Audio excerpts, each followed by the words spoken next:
Isang peking checkpoint ang nagdulot ng malaking sakuna nang sirain ng isang tiwaling pulis ang motor ng isang estudyante dahil sa pagtangging magbayad ng tilagay.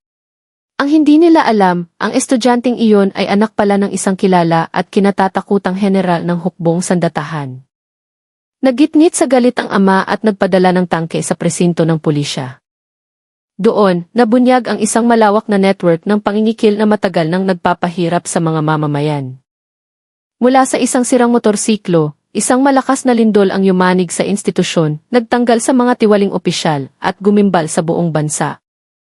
Sa isang abalang kalsada sa Quezon City, sa ilalim ng umuusok na init ng umaga, ilang mga mag-aaral sa high school ang nagmamaneho ng kanilang mga motorsiklo. Sa gilid ng kalsada, isang grupo ng mga pulis ang nagsasagawa ng biglaang checkpoint. Ngunit malayo ito sa opisyal na operasyon, walang anumang karatula, walang malinaw na mission order. Tanging ilang mga nakaunipormeng lalaki na may matitigas na mukha. Matagal nang kinakabahan ang mga residente sa lugar dahil alam nilang ang checkpoint na iyon ay isa lamang paraan para mangikil. At sa araw na iyon, isang estudyante na nagngangalang Kiko, na pauwi pa lamang mula sa paaralan, ang naging biktima. Mabilis siyang pinahinto sa isang marahas na paraan. Isang matabang pulis ang humampas ng kamay sa manibela ng kanyang motor. "Hoy, bata! Nasaan ang mga papeles mo?" sigaw nito. Si Kiko, na inosente pa, ay agad na inilabas ang kanyang ECC at student license. Kumpleto lahat. Sa katunayan, ilang buwan pa lang niyang nailalabas sa dealer ang kanyang motor. Ngunit umasim ang mukha ng mga pulis. Tila hindi sila masaya kapag wala silang makitang butas para managot ang sibilyan. Kailangan nila ng dahilan para makahingi ng pera. "Ano to, racing pipe? Nasaan yung isang helmet para sa angkas mo?" "Malaking multa to, Brad," sabi ng isa pang pulis na may mapanuyang tono. Magalang na sumagot si Kiko, "Sir, standard po itong tambutso, galing sa kasa. At wala po akong angkas." Ngunit ang sagot niya ay lalo lang nagpainis sa mga tiwaling pulis. Nagtinginan sila sa isa't isa, tila sanay na sa paggawa ng mga katawa-tawang dahilan para lamang mangikil.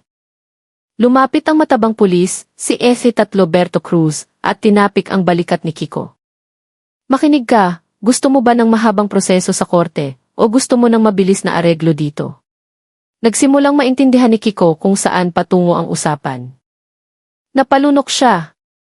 "Ano po ang ibig ninyong sabihin?" tanong niya nang may pag-aalinlangan. Humalakhak ang isa pang pulis. "Simple lang, mag-abot ka na lang ng 2,000 pesos, tapos na ang usapan. Kung hindi, ihanda mo na ang sarili mo, i-impound namin yung motor mo." Hindi mapakali si Kiko. Mayroon siyang baon, pero malayo iyon sa hinihingi nila. "Sir, wala po akong ganyang kalaking pera. Baon ko lang po ito sa eskwela. Kumpleto naman po ang papeles ko. Standard din po ang motor," sabi niya na halos maiyak na. Imbes na maawa, nagtawanan pa ang mga pulis. Tila nakahanap sila ng madaling target para sa kanilang kasakiman. Isa sa kanila ang sumipa sa gulong sa harap ng motor ni Kiko hanggang sa muntik itong matumba. "Kung wala kang pera, edi impound namin to. Maglakad ka pa uwi," sigaw ni F.Tatlo Cruz. Walang pag-aalinlangan, tinawag niya ang kanyang mga kasama. Itinulak nila ang motor ni Kiko sa gilid ng kalsada, handa nang isakay sa patrol car na nakaparada sa malapit. Nagpanik si Kiko at sinubukang humarang. "Sir, wag po, parang awan niyo na. Motor ko po yan. Hindi pa po ako tapos sa hulog niyan," ngunit marahas siyang hinila. Isang pulis ang malakas na iwinaksi ang kanyang kamay hanggang sa bumagsak siya sa semento. Nagsimula nang magtinginan ang mga tao sa paligid. Ang ilan ay palihim na kumukuha ng video gamit ang kanilang mga cellphone. Madalas na nilang nakikita ang aroganteng kilos na iyon, ngunit wala ni isa ang nangahas na sumita. Tumayo si Kiko na namumula ang mukha, pinipigilan ang galit at sakit. Ngunit halos wala siyang lakas ng loob na lumaban dahil mga nakaunipormeng otoridad ang kanyang kaharap. Sa nanginginig na boses, sinabi niya, "Wala po akong kasalanan. Bakit ninyo kinukuha ang motor ko?" Tiningnan siya ni F.Tatlo Cruz nang may pang-insulto. "Dahil hindi ka marunong makisama. Gusto mo pang magmatigas sa amin. Pulis kami, bata. Para lalong ipahiya si Kiko, binuhusan ng pulis ng tubig mula sa isang bote ang upuan ng motor at sinipa ang side mirror hanggang sa mabali ito. Ayan, para magtanda ka. Huwag mo kaming tinuturuan ng batas. Isang malakas na tawanan ang umalingaw-ngaw. Napayukom na lamang ng kamao si Kiko. Nag-aapoy ang kanyang puso, alam niyang nasa tama siya, ngunit wala siyang magawa. Isa lang ang nasa isip niya, isumbong ang pangyayari sa kanyang ama. At ang kanyang ama ay hindi basta-basta. Isang general ng hukbong sandatahan na kinatatakutan ng marami. Hindi alam ng mga tiwaling pulis na iyon na sinindihan nila ang isang mitsa na magpapasiklab sa isang malaking sunog. Naglakad si Kiko pauwi. Namumula ang kanyang mukha sa pinipigilang luha at galit. Marumi ang kanyang damit dahil sa pagkakabagsak, at ang sirang side mirror ng kanyang motor ay paulit-ulit na umiikot sa kanyang isipan. Pagdating sa bahay, dire-diretso siyang pumasok ng walang imik. Nagulat ang kanyang ina nang makita siyang umuwi ng walang motor. Kiko, nasaan ang motor mo? Bakit ganyan karumi ang damit mo? Tanong ng ina na may pag-aalala. Hindi na napigilan ni Kiko ang kanyang mga luha. Humagulgol siya at ikinuwento ang lahat ng detalyado. Pinigilan ng kanyang ina ang emosyon, ngunit agad niyang kinuha ang telepono at tinawagan ang asawa. Mahal, umuwi ka agad. May nangyari kay Kiko. Sobra na to. Nanginginig ang kanyang boses sa pinipigilang galit. Hindi nagtagal, isang malalim at mabigat na boses ang narinig mula sa kabilang linya. Sino ang nangahas na galawin ang anak ko? Iyon ang boses ni General Ricardo Rick De Leon, isang mataas na opisyal ng DC, na ang pangalan ay iginagalang kahit ng mga kapwa-otoridad. Kalahating oras ang lumipas, isang service vehicle na may pulang plaka ng militar ang pumasok sa kanilang bakuran. Isang lalaking matipuno ang bumaba na may malamig na ekspresyon sa mukha. Ang talas ng kanyang mga mata ay nagdulot ng kaba sa mga kapitbahay na napatingin.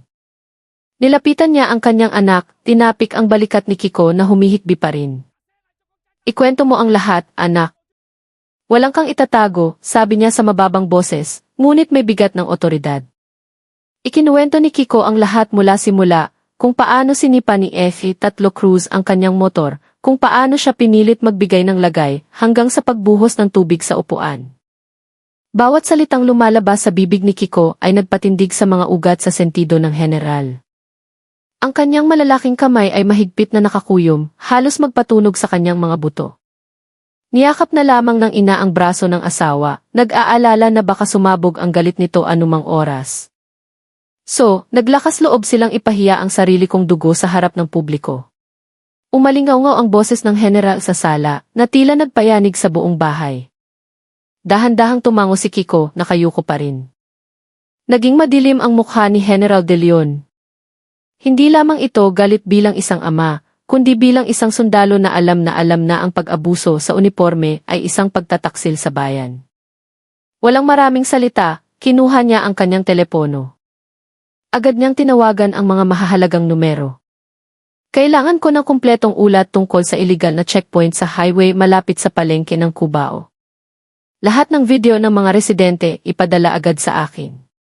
Napakatigas ng kanyang boses, kaya't ang kausap niya sa kabilang linya ay mabilis na sumagot, Sir, yes, sir. Sa loob lamang ng ilang minuto, sunod-sunod na pumasok ang mga ulat. Lumabas na hindi si Kiko ang unang biktima. Marami ng residente ang naging biktima ng pangingikil, ngunit hindi nangahas na lumaban. Tumayo ng tuwid si General De Leon sa sala at sinabi sa kanyang asawa, hindi ako maaaring manahimik. Iniisip nilang kaya nilang mang-api dahil lang nakauniforme sila. Kung hahayaan ko ito ngayon, mas maraming mamamayan ang magiging biktima bukas. Tiningnan siya ng asawa ng may pag-aalala, ngunit naunawaan niya. Ito ang pagkatao ng kanyang asawa, matatag, walang kompromiso sa kawalang katarungan. Hindi nagtagal, isang ugong ng mabibigat na sasakyan ang narinig sa di kalayuan. Nagsimulang maglabasan ang mga kapitbahay, puno ng pagtataka. Niyanig ng bahagya ang kalsada nang dumaan ang isang konvoy ng mga armored vehicle ng hukbong katihan.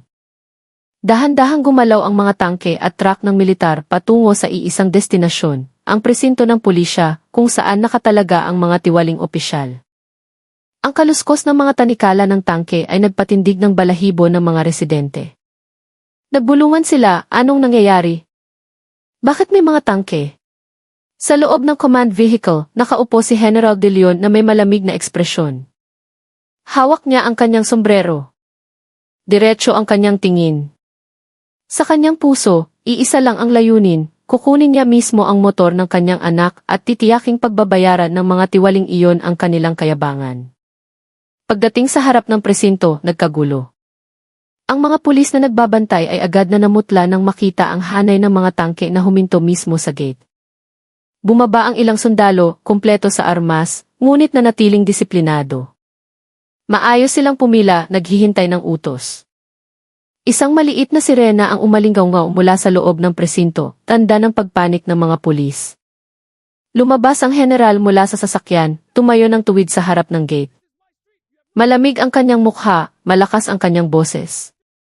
Palabasin ninyo ang lahat ng opisyal ninyo. Nandito ako ngayon para kunin ang motor ng anak ko na iligal ninyong kinumpiska. Umalingaw-ngaw ang boses na iyon, nagpatahimik sa lahat ng tao sa paligid. Ang ilang pulis na kasama sa checkpoint kanina ay halatang kinakabahan. Si S.A. Tatlo Cruz, ang matabang pulis na sumipa sa motor ni Kiko, ay nagtatago sa likod ng pinto. Putlang-putla ang kanyang mukha. Hindi niya kailanman inakala na ang batang inapi niya ay anak pala ng isang general. Nanginginig ang kanyang mga labi at malamig na pawis ang tumatagaktak sa kanyang noo. Ngunit hindi lamang motor ang kanyang kukunin. Nakakuha na si General De Leon ng sapat na ebidensya tungkol sa mga iligal na gawain ng mga tiwaling iyon, pangingikil, kotong, at pagkakasangkot sa mga madidilim na transaksyon. Ngayong araw, hindi lamang siya dumating bilang isang galit na ama, kundi bilang isang general na lilinisin ang pangalan ng otoridad mula sa mga taksil sa bayan. Ang presinto na iyon ay naging sentro ng atensyon. Nagtipon ang mga tao sa labas, marami ang nagre-record. Ang mga taga-media na nakatanggap ng balita ay mabilis na dumating, bit-bit ang kanilang mga kamera. Ang mga mata ng lahat ay nakatuon sa isang sandali, ang paghaharap ng general ng hukbo at ng mga abusadong pulis. At sa sandaling iyon, isang maliit na kasaysayan ang naitala, isang laban hindi gamit ang armas, kundi gamit ang dignidad, tapang, at ang nag-aalab na galit ng isang ama at sundalo na iayanig sa buong presinto. Ang pagdating ng convoy ng VE, kasama ang mga tangke at armored personnel carrier, ay nagdulot ng matinding traffic sa harap ng presinto. Huminto ang mga dumaraang motorista, ang iba ay tumabi para lamang manood, habang ang iba ay agad na binuksan ang kanilang mga phone camera. Grade 2, to. Totoong tangke, papunta sa presinto, bulong ng isang binatang nagre-record mula sa kanyang motor. Naging tensyonado ang kapaligiran, ngunit para sa mga residente, ito ay isang palabas ng katarungan na matagal na nilang hinihintay. Sa loob ng presinto, nagkakagulo ang mga opisyal. Sinubukan ng hepe ng presinto, si Police Major Sandoval, na pakalmahin ang kanyang mga tauhan, ngunit ang sarili niyang mukha ay puno ng pawis. Alam niya ang reputasyon ni General De Leon, hindi ito ang tipo ng tao na madadaan sa pera o pakiusap. Naging paos ang kanyang boses nang sabihin niya, lintik, kapag lumabas to sa balita, tapos tayo. Ngunit wala ng paraan para pagtakpan pa ito. Samantala, tumayo ng tuwid ang general sa harap ng kanyang mga sundalo. Hindi tayo nakikipagdigma sa kapwa-otoridad, tandaan ninyo yan. Pero kaharap natin ang mga taong nagtaksil sa kanilang sinumpaang tungkulin. Gawin ito ng may disiplina. Ayokong isipin ng taong bayan na mayabang tayo, malakas niyang sabi.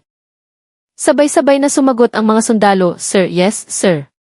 Umalingaw-ngaw ang kanilang mga boses, lalong nagpadurog sa moral ng mga pulis. Sa wakas, dahan-dahang bumukas ang gate ng presinto. Isang opisyal ng pulisya na may ranggong kapitan ang lumabas, pilit na nakangiti. Magandang hapon po, General. Ano po ang maipaglilingkod namin? Pwede po nating pag-usapan ito ng maayos sa loob. Nanginginig ang kanyang boses. Ngunit matalim lamang siyang tiningnan ni General De Leon. Walang pag-uusap. Nandito ako para kunin ang motor ng anak ko na iligal ninyong kinumpiska. Ilabas ninyo ngayon din ni. Dahan-dahang nagsigawan ang mga tao, humahanga sa otoridad ng general. Ang ilan ay sumigaw, tama yan, sir. Marami na kaming biktima ng kotong dito. Ang mga sigaw na iyon ay lalong nagpabigat sa loob ng mga pulis. Namutla ang mukha ng kapitan. Lumingon siya sa likod, umaasang handa ang kanyang mga tauhan.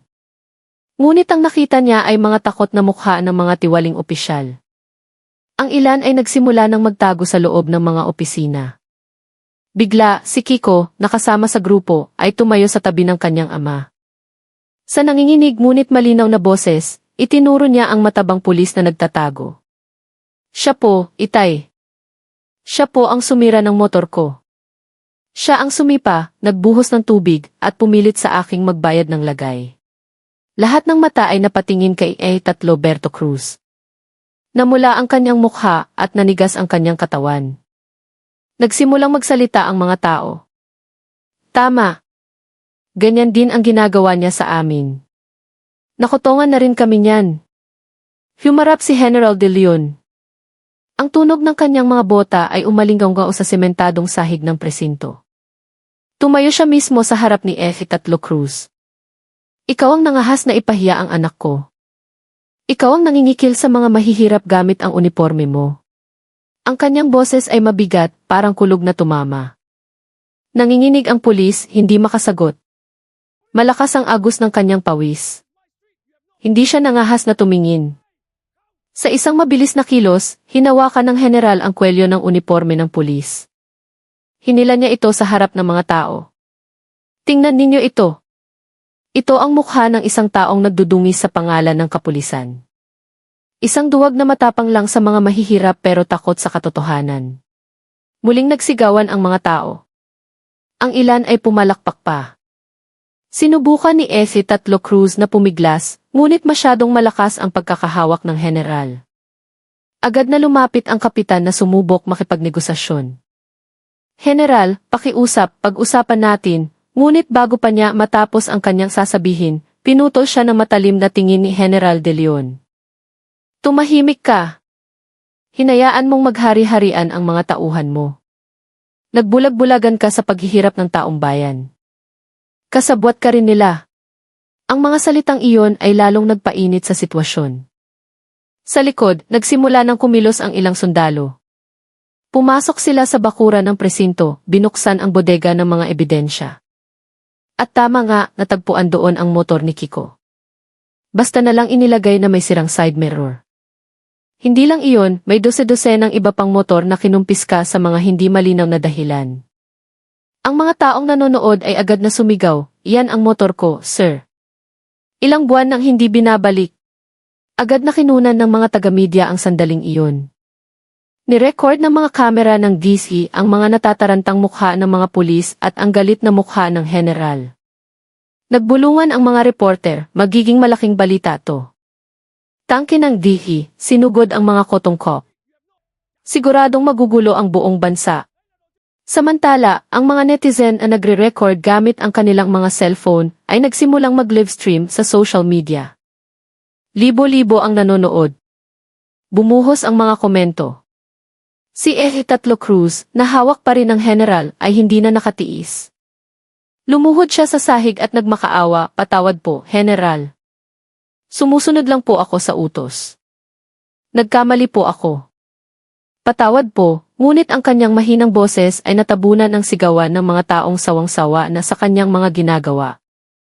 Yumuko si General De Leon, tiningnan siya ng malamig. "Hindi ka nagkamali. Sakim ka. At ngayong araw, nabuking ang lahat ng kalokohan mo." Itinaas ng general ang kanyang kamay, nagbigay ng senyas sa kanyang aide. I-secure ang lahat ng ebidensya. Itala ang lahat ng pangalan ng mga sangkot. Ngayong araw, mananagot sila. Matigas ang kanyang boses, walang bahid ng pag-aalinlangan. Mabilis na kumilos ang mga sundalo, kinukuha ang mga dokumento, datos at kinukunan ng litrato ang mga ebidensya. Ang mga pulis sa presinto ay tanging nakatayo, hindi nangahas na lumaban. Samantala, ang ugong ng mga tanikala ng tangke ay patuloy na naririnig sa labas ng gate, naging simbolo ng kapangyarihan. Lalong dumami ang mga tao. Ang ilan ay sumisigaw pa, "Mabuhay ang di." Linisin ang mga magnanakaw na nakauniporme. Ang sigaw na iyon ay nagpayuko sa mga pulis sa kahihiyan. Nalaman nilang ang pangalan ng kanilang institusyon ay nadungisan dahil sa ilang sakim na tao. At sa gitna ng lahat, tumayo si Kiko na may pakiramdam ng ginhawa. Kahit masakit pa rin ang kanyang puso dahil sa nangyari kaninang umaga, alam niya ang isang bagay, hindi kailanman maaaring apihin ang katotohanan magpakailanman. Ngayong araw, ang kayabangan ng mga tiwaling opisyal ay sa wakas ay humarap sa kapangyarihan ng isang ama na hindi lamang isang general, kundi isang tunay na sundalo na laging kumakampi sa taong bayan. Lalong naging magulo ang sitwasyon sa presinto. Hindi lang dahil sa pagdating ng mga tangke at sundalo, kundi dahil sa unti-unting pagkakabunyag ng mga ebidensya at iligal na dokumento. Ang mga sundalong pumasok sa records room ay nakahanap ng isang tumpok ng mga peking traffic violation ticket, kompleto sa mga palsipikadong resibo na ginagamit para mangikil sa mga mamamayan. Lumabas ang isang sundalo na may dalang makapal na folder at nag-ulat sa general. "Permit, sir. Nahanap po namin ang mga dokumento na ebidensya ng kotong sa loob ng safe." Tiningnan ni General De Leon ang folder at itinaas ito sa harap ng mga tao at media. "Tingnan ninyo. Ito ang ebidensya ng kanilang krimen. Mga peking tiket, perang ninakaw sa taong bayan, lahat maayos na nakatago. Para bang opisina ito ng mafia, hindi ng pulisya." Malakas ang kanyang boses na naging dahilan para agad itong tutukan ng mga reporter. Sunod-sunod ang flash ng mga kamera. Ang mga pulis sa likod ay nakayuko na lang, hiyang-hiya. Hindi pa roon natapos. Sinalakay din ng isa pang grupo ng mga sundalo ang bodega ng mga ebidensya. Doon, natagpuan nila ang mga sirang motorsiklo, mga ninakaw na helmet, at kahit ilang mga patalim na dapat sana ay na-dispose na. Ngunit lumalabas na itinago pa ito. Isang residente na nakikipagsiksikan sa gate ay biglang sumigaw, "Iyan ang itak ko. Ninakaw iyan noong may checkpoint sa palengke." Sumunod ang isa pa, "Motor yan ang pamangkin ko. Inimpound nila 2 buwan na ang nakalipas, hanggang ngayon hindi pa rin binabalik." Abala ang mga reporter sa pagre-record ng lahat ng testimonya ng mga residente. Ang live stream sa social media ay lalong dumami ang manonood, umabot na sa daan-daang libo. Agad na naging viral ang hashtag na may kaugnayan sa insidente. Sumulat ng matatalim na komento ang mga netizen, kumilos para sa bayan, saludo, dapat linisin ang mga tiwaling pulis hanggang sa ugat, sa wakas, bumaba na ang hustisya. Sa kabilang dako, si Eje Tatlo Cruz, na kanina pa hinihila, ay nakaupo na sa lupa, putlang-putla. Alam niyang lahat ng maruruming sikreto na kanilang itinago ay nabunyag na. Sinubukan ng kanyang mga kasamahan na magdahilan, ngunit masyadong matibay ang ebidensya. Sa katunayan, isa sa mga pulis na may konsensya pa ay hindi na nakatiis. Sa isang malakas na boses, lumapit siya at nagsalita, "Sir General, pahintulutan niyo po akong magsalita. Alam ko po na matagal nang nangyayari ang iligal na gawaing ito. Ang parte pa nga po ng kita ay ibinibigay sa aming mga superior." Biglang tumahimik ang lahat. Lahat ng mata ay napatingin sa pulis na iyon. Ang kanyang mukha ay puno ng tapang kahit na nanginginig ang kanyang katawan. Tiningnan siya ni General De Leon ng matalim. "Sabihin mo ang lahat. Huwag kang magtatago ng anuman." Huminga ng malalim ang pulis at ikinuwento kung paano naging regular na pinagkakakitaan ang mga peking checkpoint. Mula sa pangingikil sa mga driver ng jeep, mga rider ng EPI, hanggang sa mga estudyanteng tulad ni Kiko, lahat ay pinipilit magbigay ng tilagay. Ang mga motor na hindi matubos ay palihim na ibinebenta. Nagalit ang mga tao nang marinig ang testimonya. "Kaya pala maraming nawawalang motor," sigaw ng isang lalaki. Mga traidor na nakauniporme, dagdag ng isang ginang na nanonood. Lalong lumakas ang sigawan ng galit ng mga tao, lalong napasok sa sulok ang mga pulis. Ang ilan sa kanila ay sumubok tumakas sa likod na pinto, ngunit nakabantay na roon ang mga sundalo. Walang daan para makatakas. Samantala, si Major Sandoval, ang hepe ng presinto na kanina pa sumusubok na magpakita ng otoridad, ay sa wakas ay nagsalita. "General, hayaan niyo po akong magpaliwanag," ngunit marahas na pinuto ni General De Leon ang kanyang sasabihin. "Manahimik ka. Ikaw ang pinuno dito. Alam mong nangyayari ang lahat ng ito pero nanahimik ka. Isa ka rin sa kanila." Namula ang mukha ng hepe, hindi na makapagtanggol. Tinuon sa kanya ang mga kamera ng mga reporter. Ang kanyang mukha ay malinaw na nakikita at ang kanyang reputasyon ay wasak. Sa isang iglap, tumayo si Kiko sa tabi ng kanyang ama, pinapanood ang lahat. Nakaramdam siya ng kasiyahan dahil hindi lamang nabunyag ang kawalang katarungang dinanas niya, kundi nabuksan din ang isang malaking kabulukan. Lahat ng mga residenteng dating takot ay nagkaroon na ng lakas ng loob na magsalita. Salamat po, General. Sa wakas, may nagtanggol din sa amin, sigaw ng isang driver ng truck habang tumutulo ang luha. Tiningnan ni General De Leon ang mga taong sumisigaw. Sundalo ako ng Pilipinas. Tungkulin kong protektahan ang taong bayan, hindi hayaang kinikilan sila. Ngayong araw, pagbabayaran ng mga tiwaling ito ang kanilang kasakiman. Ang mga salitang iyon ay nagdulot ng mas malakas na sigawan mula sa mga tao. Isinulat ito ng media bilang pangunahing kote, isang headline na siguradong iayanig sa bansa.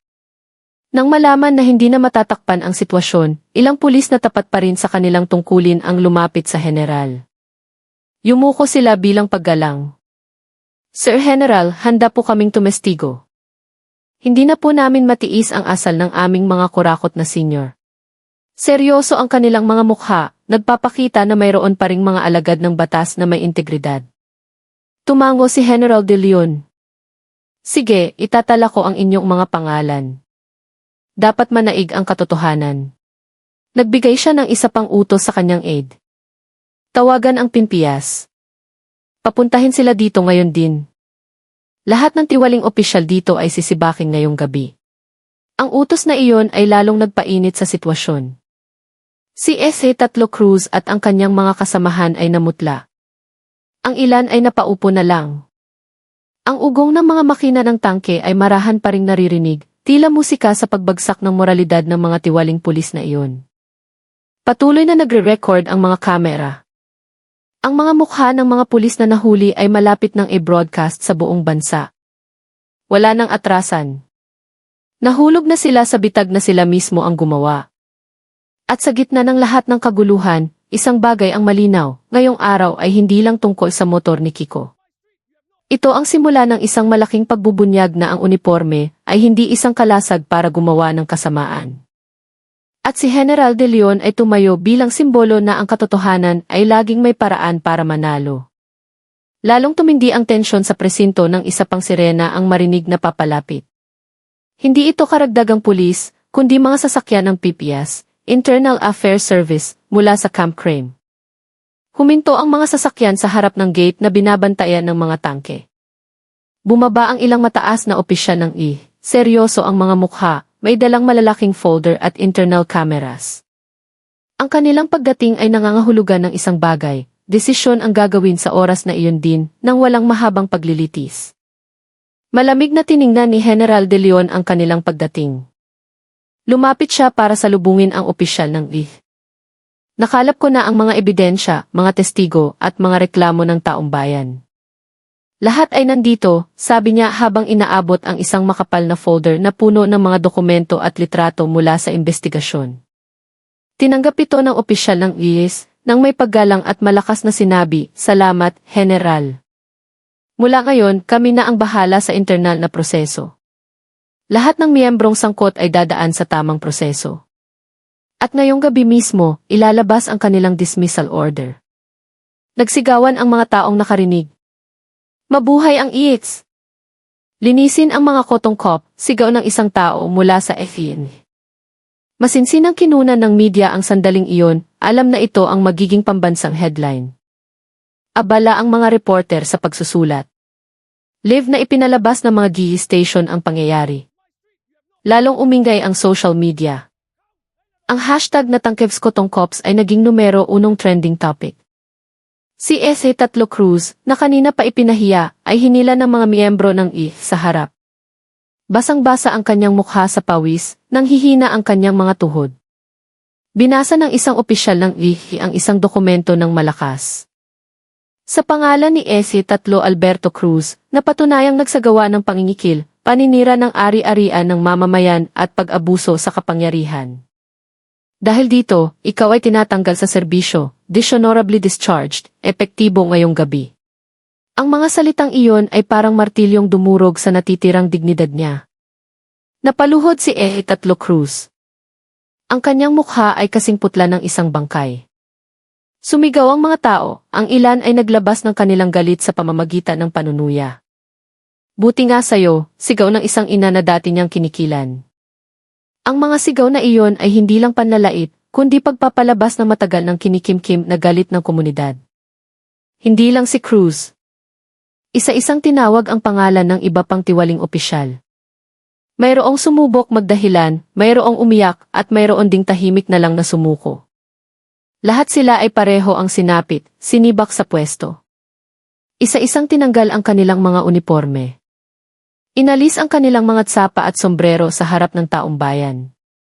Ang eksena ay parang isang pampublikong paglilitis, kung saan ang hustisya ng bayan ay sa wakas ay naipatupad. Pinanood ni Kiko ang lahat ng may nagniningning na mga mata. Hindi niya inakala na ang sirang motor niya ang magiging mitsa ng pagkakabunyag ng isang malaking iskandalo. Tiningnan niya ang kanyang ama ng may paghanga.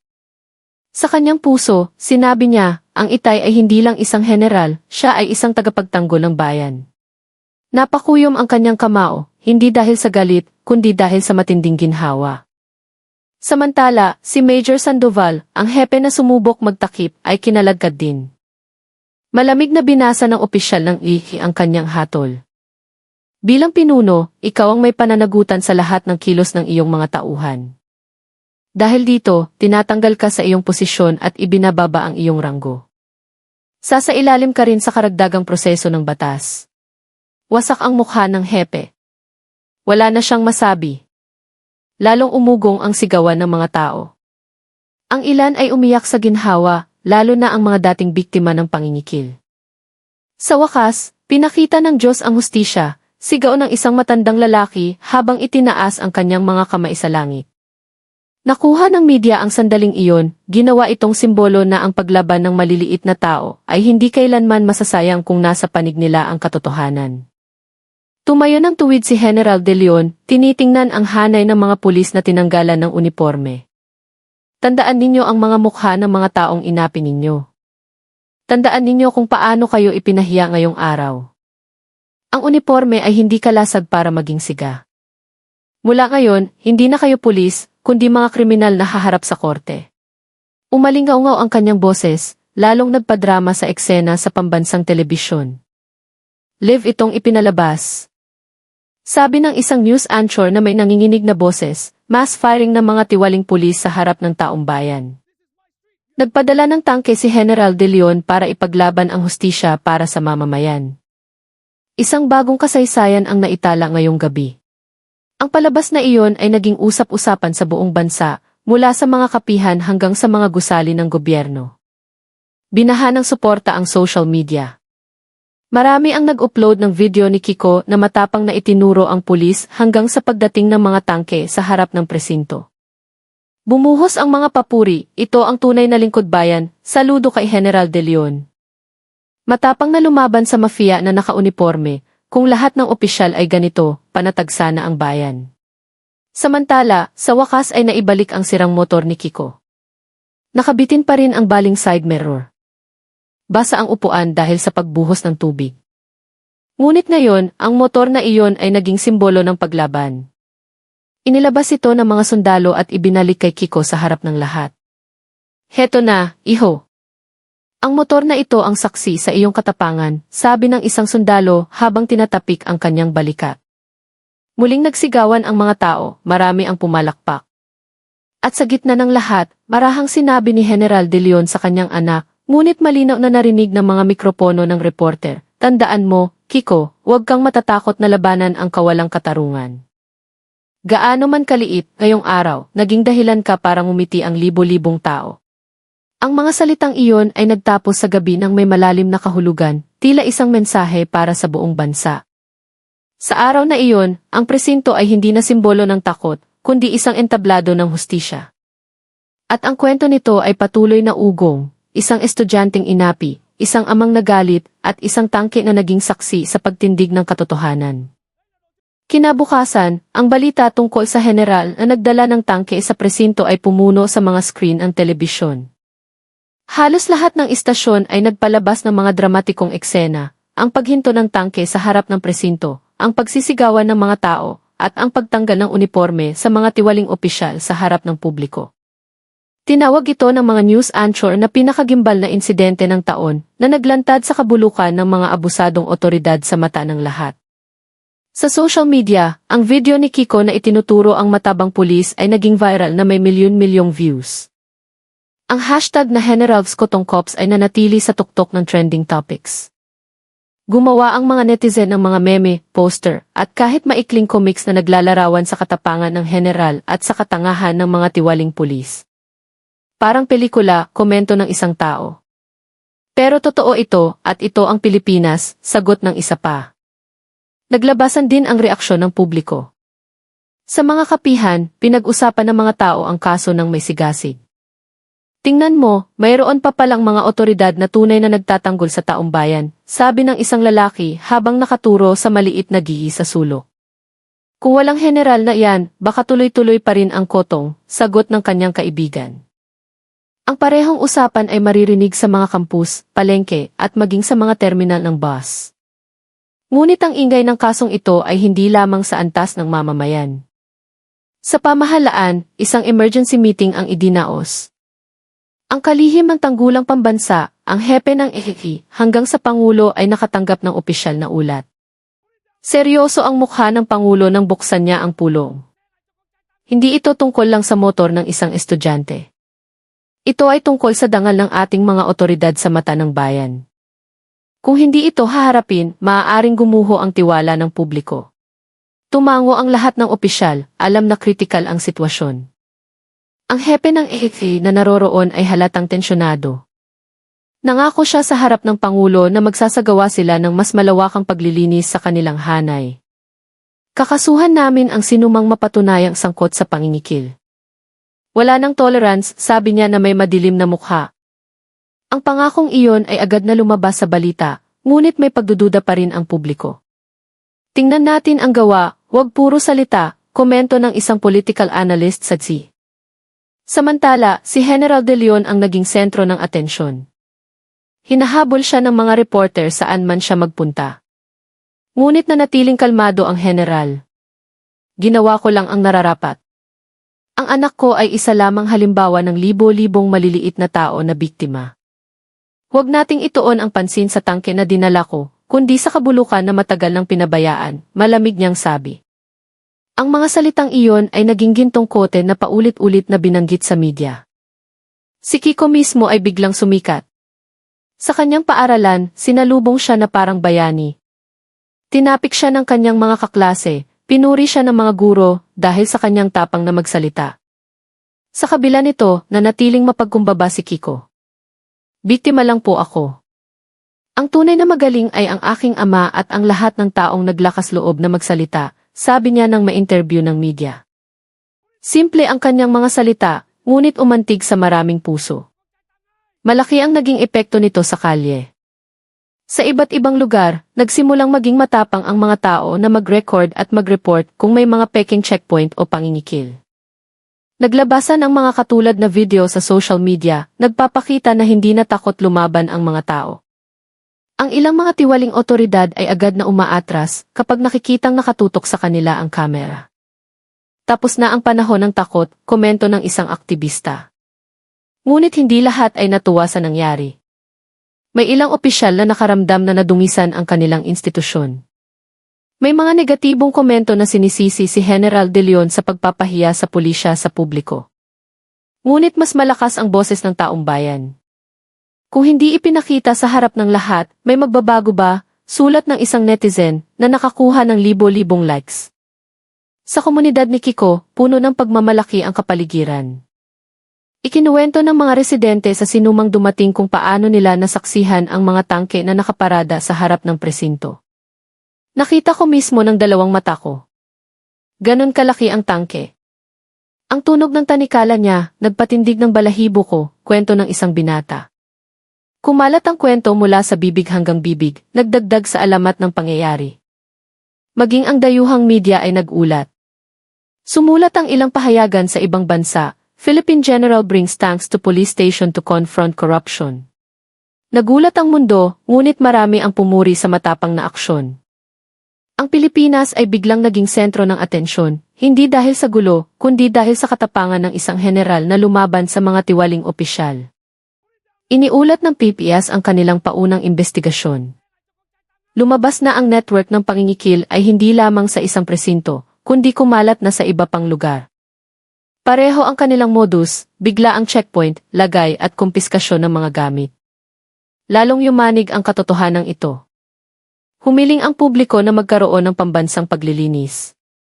Sa wakas, naglabas ng espesyal na utos ang Pangulo. Linisin ang mga institusyon ng batas mula sa mga tiwaling opisyal. Sinumang sumubok na protektahan sila ay ituturing na taksil sa bayan, matigas niyang sabi sa harap ng media. Tinanggap ng taong bayan ang utos ng may kagalakan. Marami ang nakaramdam na ngayon lang naging seryoso ang gobyerno. At sa gitna ng lahat ng ingay, si General De Leon ay nakaupo lamang sa kanyang opisina, tinitingnan ang larawan ng kanyang pamilya. Alam niyang nagsisimula pa lang ang tunay na laban. Ang ginawa niya kahapon ay pagbubukas lamang ng pinto. Ang malawakang paglilinis ay naghihintay pa, at handa siyang harapin ang anumang kahihinatnan para sa bayan. Sa araw na iyon, itinala ng kasaysayan hindi lamang ang isang insidente ng sirang motor ng estudyante, kundi ang pagbangon ng boses ng mamamayan. Mula sa isang motor na inapakan ng kasakiman, isinilang ang isang malaking alon na yumanig sa bansa. Sa mga sumunod na araw, hindi na naging pareho ang kapaligiran sa bansa. Patuloy pa ring tinututukan ng media ang kaso ng mga tangke, ngunit ngayon ay lumipat ang atensyon sa sinapit ng mga tiwaling opisyal na sinibak. Ang ilan sa kanila ay dinala sa korte, nakayuko ang mga mukha sa harap ng mga kamera. Nagsigawan sa tuwa ang mga tao habang pinapanood ang hustisya na nagsisimulang gumulong. Sa wakas, may nangahas na buksan ang lahat, komento ng isang ina habang lumuluha sa ginhawa. Sa paglilitis, mga nakakagulat na katotohanan ang nabunyag. Lumabas na matagal nang ginagawa ng mga opisyal na iyon ang pangingikil, at mayroon pa silang koneksyon sa mga preman sa kalye. Ang ilan ay namumuhay ng marangya mula sa iligal na kita, nakabili ng malalaking bahay, sasakyan, at nakapagpaaral pa ng anak sa ibang bansa. Paulit-ulit na sinaway ng hukom ang mga akusado dahil sa kanilang mga palusot. Lalong nagalit ang mga taong nanonood sa live broadcast, humihingi ng mabigat na parusa. Sa wakas, ibinaba ang hatol. Ang mga tiwaling pulis ay hinatulan ng maraming taon sa bilangguan, tinanggal sa serbisyo ng walang karangalan at kinumpiska ng gobyerno ang kanilang mga ari-ariang mula sa iligal na yaman. Nang basahin ang hatol, umalinggaw ang sigawan sa labas ng korte.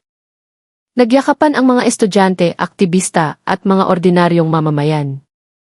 Hindi lang ito tagumpay ng batas, kundi tagumpay ng taong bayan, sabi ng isang estudyanteng in-interview. Sa loob mismo ng kapulisan, isang malaking lindol ang naganap. Daan-daang opisyal ang inimbestigahan, dose-dose ng sinibak, at hindi kakaunti ang nag-resign dahil sa takot na madamay. Ilang mataas na opisyal din ang inilipat ng pwesto. Ang paglilinis na ito ang naging pinakamalaki sa kasaysayan. Lahat ay nagsimula sa isang motor ng estudyante, komento ng isang political analyst. Paulit-ulit na binanggit ang mga salitang iyon, nagpapatunay kung gaano kalaki ang epekto ng katapangan ng isang general. Si Kiko, ang estudyanteng nasiraan ng motor, ay naging simbolo na ng paglaban sa pangingikil. Sa kanyang paaralan, nahalal siyang presidente ng Student Council dahil sa kanyang tapang at integridad. Madalas siyang interviewin ng mga reporter, ngunit nanatiling simple si Kiko. Gusto ko lang na huwag matakot ang lahat na labanan ang kawalang katarungan, sabi niya ng may sinseridad. Ang kanyang mga salita ay umantig sa marami dahil nanggaling ito sa isang teenager. Samantala, nakatanggap si General De Leon ng mga parangal mula sa iba't ibang institusyon. Marami ang gustong pakinggan siyang magsalita tungkol sa integridad at katapangan, ngunit palagi niyang tinatanggihan ang labis na pagpapakita. Hindi ako bayani. Ang tunay na bayani ay ang taong bayan na hindi tumitigil magsalita, kahit madalas na hindi pinapansin, sabi niya sa tuwing ini-interview. Ang mga salitang iyon ay lalong nagpatibay sa kanyang karakter na mapagkumbaba, ngunit may otoridad. Sa gobyerno, binigyan ng Pangulo ng espesyal na parangal si General De Leon, hindi lang dahil siya ay isang general, kundi dahil ang kanyang ginawa ay nagbukas ng daan para sa malaking reforma. Ang iyong katapangan ay nagligtas sa dangal ng bansa, sabi ng Pangulo sa Malacanang. Ngumiti lamang ng bahagya si General De Leon. Tinanggap niya ang parangal hindi para sa sarili, kundi para sa lahat ng maliliit na taong matagal nang inaapi. Ngunit may isang sandali na mas makabuluhan para kay General De Leon kaysa sa anumang parangal. Isang gabi, habang nakaupo sila ni Kiko sa terasa, kasama lamang ang isang tasa ng kape at ang tunog ng mga kuliglig, tiningnan ni Kiko ang kanyang ama nang may ningning sa mga mata. Itay, proud po ako, hindi dahil sa mga tangke o saranggo ninyo, kundi dahil matapang niyo akong ipinagtanggol, pati na rin ang lahat ng tao. Tinapik lamang ng general ang balikat ng kanyang anak. Nagluha ang kanyang mga mata. Anak, tandaan mo, ang tunay na lakas ay wala sa armas o posisyon, kundi sa tapang na ipaglaban ang tama. Ang simpleng pag-uusap na iyon ay habang buhay na aalalahanin ni Kiko. Sa gabing iyon, naintindihan niyang ang sirang motor ay simula lamang ng isang mas malaking bagay, isang kilusan laban sa kabulukan. Ipinangako niya sa sarili na ipagpapatuloy ang yapak ng kanyang ama, hindi man bilang isang sundalo, kundi sa anumang paraan na magtatanggol sa katotohanan. Ang pangalan ni General De Leon ay naging isang alamat. Ikinuwento ng marami ang kanyang istorya na parang isang modernong pabula tungkol sa isang ama na nagbaba ng tangke para sa motor ng kanyang anak, ngunit sa huli ay yumanig sa isang buong institusyon. Ang kwento ay kumalat mula sa bibig hanggang bibig, mula sa mga kapihan hanggang sa mga silid-aralan, naging inspirasyon tungkol sa katapangan. Tinapos ng dayuhang media ang kanilang ulat na may parehong mensahe, naging saksi ang Pilipinas na kayang baguhin ng isang aksyon ang isang sistema. Isang general na may tangke, isang estudyanteng may sirang motor, at isang bayang sa wakas ay bumangon para lumaban, sulat ng isang international magazine. Tiningnan ng mundo ang Pilipinas sa ibang paraan, isang bansang kayang ayusin ang sarili kapag mas malaki ang tapang kaysa sa takot. At sa huli, ang motor ni Kiko na naayos na ay ibinalik. Hindi na ito isang ordinaryong motor, kundi isang simbolo ng paglaban. Pinaandar ni Kiko ang makina nito sa unang pagkakataon. Pumalakpak ang mga tao sa paligid. Ang simpleng tunog ng makina ay umalingaw-ngao na parang isang dagundong na nagpapaalala sa lahat, huwag kailanman maliitin ang maliliit na tao. At doon nagtatapos ang kwento. Mula sa isang estudyanteng tumangging magbayad ng tilagay, isinilang ang isang kilusan na yumanig sa bansa. Bumagsak ang mga tiwaling opisyal, nagkaroon ng lakas ng loob ang taong bayan, at itinala ng kasaysayan ang isang bagong kabanata tungkol sa katapangan. At para kay General De Leon, alam niya ang isang